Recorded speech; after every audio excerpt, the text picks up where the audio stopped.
17 साल, 6 मौतें और दर्जनों लोग घायल और 9 बेगुनाह जेल में और देश के नाम पर सिर्फ और सिर्फ चुप।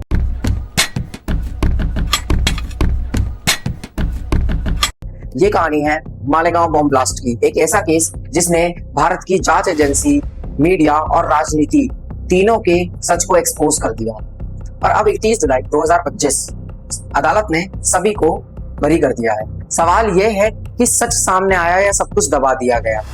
मालेगांव महाराष्ट्र का एक बहुत ही शांत और संवेदनशील इलाका। उस दिन था शब-ए बारात। शब-ए बारात का मतलब ये होता है कि जो मुसलमान होते हैं वो शब-ए बारात के दिन रात को अल्लाह की इबादत करते हैं। लोग कब्रिस्तान से नमाज पढ़कर लौट रहे थे। उसी समय होते हैं 3 धमाके। साइकिल में लगाए गए बमों से करीबन 37 लोगों की मौत हो गई और 100 से भी ज्यादा लोग घायल हो गए। एटीएस आई, जांच शुरू हुई और 9 मुस्लिम युवकों को अरेस्ट कर लिया गया।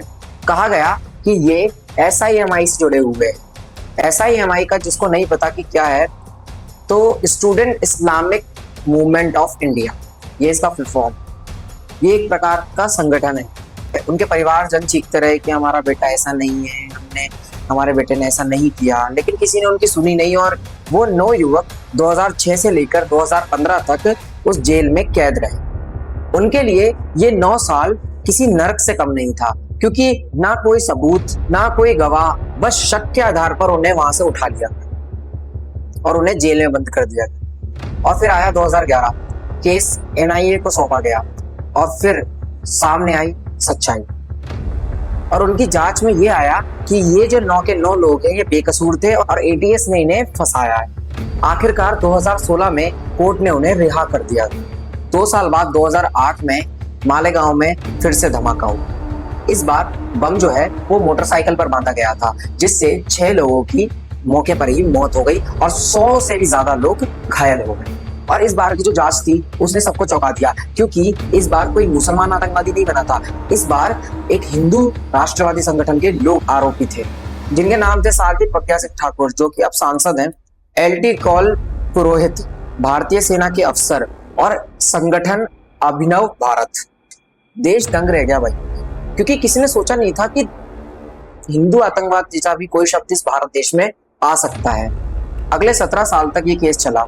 मीडिया ने भी कभी चुप्पी साध ली, कभी शोर मचाया, और फिर आई डेट 31 जुलाई 2025।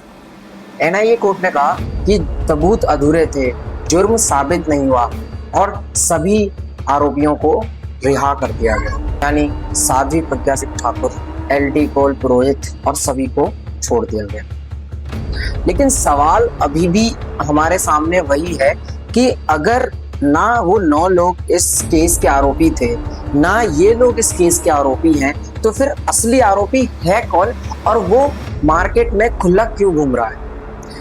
और जहां तक बात रही हिंदू आतंकवाद की, तो कांग्रेस ने तो इसे इतना ज्यादा बड़ा हवा बना दिया था और इतना ज्यादा इस चीज को बता दिया था कि भाई हिंदू तो आतंकवादी हो सकता है, आप इनको देख लीजिए, जबकि इनके ऊपर तो कोई गुनाह साबित तक नहीं हुआ, ना इनके खिलाफ कोई सबूत मिले।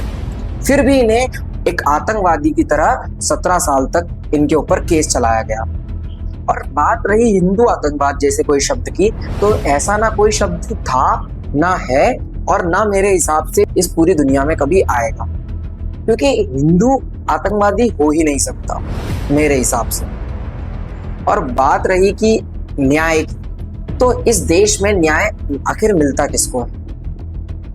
आज उन लोगों के परिवार वालों से आप जाके पूछिए कि उनको कितनी सुविधाएं मिली इसके बाद, उनको कितनी राहत मिली उस चीज के बाद। उनके घर से तो उनके जवान बेटे चले गए, जवान लोग चले गए, तो उनका क्या? उनसे किसी ने जाकर पूछा? नहीं। और बात करते हैं कि हम तो ये कर देंगे, तो वो कर देंगे, तो बातें करने से इस देश में कुछ नहीं होगा। हमें फ्रंट में आना ही पड़ेगा, हमें ऐसी स्टोरीज को और ज्यादा कवर करना ही पड़ेगा, तब जाकर ही हम देश को सुधार पाएंगे। आज लोग बोलते हैं कि क्या होगा गड़े मुर्दे उखाड़कर, तो गड़े मुर्दे उखाड़कर उन लोगों को न्याय मिलेगा जिन लोगों को उस समय न्याय नहीं मिला था। और आपको ये चीजें इसलिए बेकार लग रही है क्योंकि ये चीजें आपके साथ नहीं हुई। जिस दिन ये चीजें आपके साथ होगी ना, तो आपको भी ये सालों तक याद रहेंगी और आप सालों बाद भी इनके लिए लड़ने के लिए तैयार हो जाएंगे। तो मेरा बस यही कहना है कि हिंदू आतंकवाद जैसा ना कोई शब्द था, ना है, ना होगा, और न्याय वो कभी नहीं मिल सकता। धन्यवाद।